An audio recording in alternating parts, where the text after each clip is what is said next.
তো সবাইকে স্বাগতম আমার কথাগুলো শুনবার জন্য। কথাগুলো আমরা হলো এখন বুড়িগঙ্গা নদীর তীরত বসে আসলাম। জাহাজ যাওয়া দেখতে লাগছিল, এবার দিয়ে বরিশাল ওলা পটুয়াখালী জাহাজগুলো যায়। তো আমরা ভাবলাম যে আমরা এখন কী করি, এই জায়গায় বসে গেছি। তো এখন বাজে 8টা রাতের। তো আমরা ভাবলাম যে এখন পদ্মা সেতু দেখতে যাবো, জানেন তো ব্যাচেলার থেকে যা হয়। তো সেই পদ্মা সেতু যাওয়ার কথা মানে হওয়া শুরু, আর দেরি নেই। তো আমরা একেবারে বাসে উঠে বসছি, এবারে যাওয়া শুরু করে দিছি। ঠিক আছে, নিজের সামনের মধ্যে পদ্মা সেতু দেখতে লাগছেন। ঠিক আছে, তো এখন টোল প্লাজার কাছাকাছি চলে আসলাম দেখতে দেখতে। তো এই যে টোল প্লাজা, এখন আমার গাড়ি এখন টোল দিবে। ঠিক আছে, এই যে আমার গাড়ি একেবারে টোল প্লাজার কাছাকাছি আগে আসি, আর টোল দিবে লাগছে। এই যে আমাকে এখন ছাড়ি দিলে, তো আমরা এখন সরাসরি ব্রিজও দেখবো। ঠিক আছে, আর তোমরা তো জানেন যে ইয়ার কবজি ড্রাইভারগুলো কেমন, মানে একদম যেহেতু রাস্তা ফাঁকা, তো ড্রাইভার সাহেব দিল সেই টান শুরু করি। তো আমরা অপেক্ষা করলে হচ্ছে যে ব্রিজ ট্রেন কখন আসবে। আমরা মনে করছি টোল প্লাজা শেষ হলেও ব্রিজ আসবে, কিন্তু না। কথা হলো যে টোল প্লাজা থেকে আরো অনেক দূর রাস্তা, তারপরে মনে হয় ব্রিজ আসবে। তো এই জন্যে আমরা খালি আশায় আছি যে কখন আসবে ব্রিজ ট্রেন। ঠিক আছে, তো এখন আর সহ্য হওয়া লাগছে না, এখন আমার সামনে যাওয়া লাগবে। আর এই যে লাস্টে সামনে তো সিট বসলাম, আর এই যে এখানে হচ্ছে পদ্মা ব্রিজ। ঠিক আছে, তো ব্রিজ কিন্তু খুব সুন্দর চকচকা দেখতে পাচ্ছি। তো দুই পাশে লাইটও আছে। ঠিক আছে, গাড়ি তো সাহা করে যাওয়ার নেছে।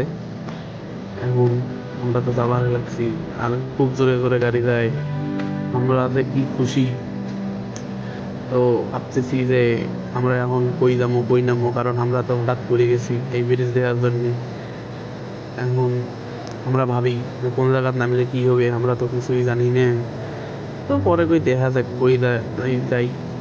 পরে ভাবলাম পদ্মা সেতু যখন আসছি তখন ইলিশ মাছ খাওয়া যাই।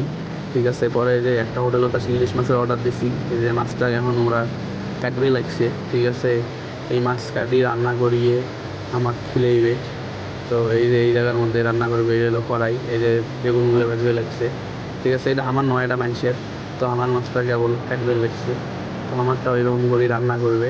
তো আমরা খালি দেখতে লাগছি আর ভিডিও করবে লাগছি যে কখন হবে আর কখন খামো, কারণ এখন রাতের বাজে একটা, আমার অনেক খিদে লাগছে। ঠিক আছে, এই জন্য আমরা খালি চায় আছি যে আমার মাছটা কখন কাটবে, কখন ধুবে, কখন রাখবে, কখন আর খামো কখন। তো এই হোটেলটার যে ম্যানেজার আছে উনি আমাদের বারবার আসি বলতেছে ভাই কোনো সমস্যা নেই, আপনারা দেখেন ভিডিও করেন। তো ওনারা অনেক ভালো ব্যবহার করতেছে, বারে বারে মানে সে বলতেছে একটু সময় লাগবে, আপনারা ভিতরে গিয়ে বসেন। তো ওনাদের আপ্যায়ন যথেষ্ট ভালো ছিল। কিন্তু আমরা বলছি ভাই কোনো সমস্যা নেই, আমরা এই জায়গা ঘুরবে আসছি। তো সময় যখন গেছে তখন যাই, তো না ভালো করে রান্না টান্না করি দেন, যেহেতু রাইট হয়েছে। ঠিক আছে, তো সেজন্য আমরা এই যে দেখতে লাগছি কখন শেষ হবে এই আশায় আছি। তো এদিকে এই যে দেখাই, এই যে এটা হোটেল ছিল, তো এটা আউটসাইড, তো ভিতরে আবার এসি আছে। তো এই জায়গাতে আমি হলো মোবাইল টিপতে লাগছিলাম, কারণ ভালো লাগতেছিল না, সময় যায় না। আর এপাশে বাঁচতে আমার ভিডিও করে। ঠিক আছে, কি আর করার, আমাদের তো কোনো কাম ছিল না যখন, তখন তো এটা করাই লাগবে। যে ওই আবার ঘোরাঘুরি শুরু করলো, তো আমি আবার এই যে মানে ক্যামেরা হাতত নিছি, নিয়ে ভিডিও করবে লাগছি। তো ওই আবার নায়কের স্টাইলে হারিয়ে আসবে লাগছে। তো কিছু করার নাই, এই ফ্যাশন শো দিল। আর এই যে এদিকে রান্না চলতেছে। তো এবার আমাদের যে মাছটার অর্ডার দেওয়া ছিল সেটা রান্না হবে।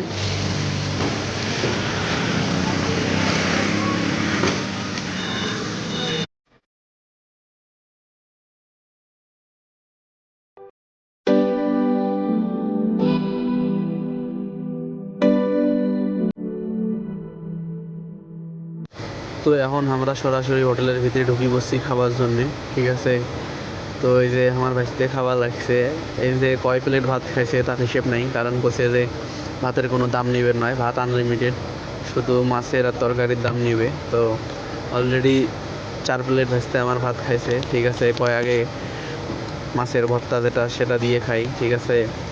এই ভর্তাটা যে এত সুন্দর হয়েছে সেটা তো বলার মতো না, ঠিক আছে। মানে আপনারা যদি না খান তাহলে বিশ্বাসই করে পাবেন না। আর ইলিশ মাছের স্বাদ যে এত ভাই, এই জায়গা না খাইলে তোমরা বুঝবেন না, ঠিক আছে। তো এই স্বাদ নেওয়ার জন্য তোমাকে এই হোটেলে তো আসা লাগবে, তাহলে বুঝবেন। আর বেগুন ভাজাটা যে কী দিয়ে ভাজছে, কী স্বাদ লাগে, এটার কথা তো মনে করেন যে আজীবন মনে থাকবে আর স্বাদটা আমার মুখত থাকবে। তো আমি মাঝে মাঝে না করে ডাল নিয়ে খায়া দেখতে লাগছিলাম যে ডালের স্বাদ কেমন হয়েছে। এত স্বাদ বাহে, মানে কয় প্লেট যে ভাত খামো আজকে তার কোনো তো মানে হিসেব করে বাবা লাগছি না।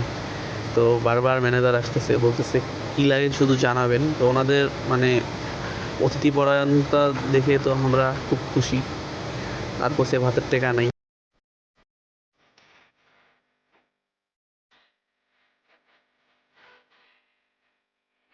আমরা আসলে হোটেল থেকে এই ভ্যানটায় আসছিলাম, তো ও ভাড়া পে করতেছে আর আমি অপোজিটে আছি দাঁড়ায়। আসলে বাসগুলো যাচ্ছে, থামতেছে না মূলত। আহ, আমরা ঢাকার দিকে ফিরবো মূলত। ধাক্কা দিবে বাবা পিছন থেকে, এদিকে এদিকে, এটা তো হাইওয়ে, এটাতে ফাজলামি করার জায়গা না। টোল প্লাজা, এদিকে টোল প্লাজা।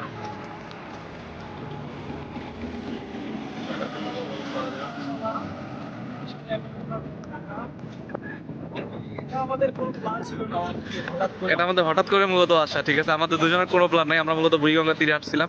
তো ওখান থেকে আমাদের মাথায় একটা আইডিয়া আসলো যে আমরা পদ্মা সেতু যাবো এখন রাতে। বিষয়টা হচ্ছে ব্যাচেলার মানে হ্যাঁ, তবে ব্যাচেলার লাইফের স্বাধীনতায় আসার যাত্রার পিছনে যে কারণ, আসলে বাসগুলো থামতেছে না যে স্পিডে যাচ্ছে, তো আমরা বাস পাবো কিনা সন্দেহ মূলত। আমরা পোস্তগোলা বা সায়দাবাদ, মানে ঢাকার দিকে যেদিকে যাবে যাবে, কোনো একটা দিকে গেলেই হবে আমাদের মূলত। সিগন্যাল দে না। ওটা তো ট্রাক।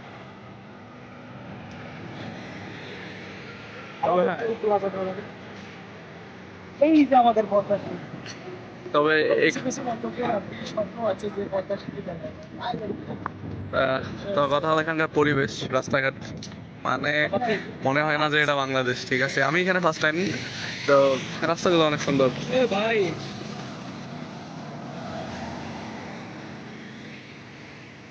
আসলে কোনো বাস আমাদের নিচ্ছে না, আরেকটা বাস আমরা সিগন্যাল দেবো। আরে বাবা, সাকুরা।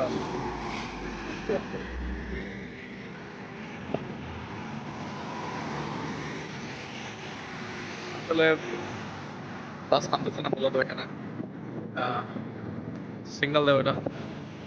মামো, ও এসি, এত ঠান্ডা। এটা সিগন্যাল দে, এটা সিগন্যাল দে, এটা সিগন্যাল, এটা সিগন্যাল দে।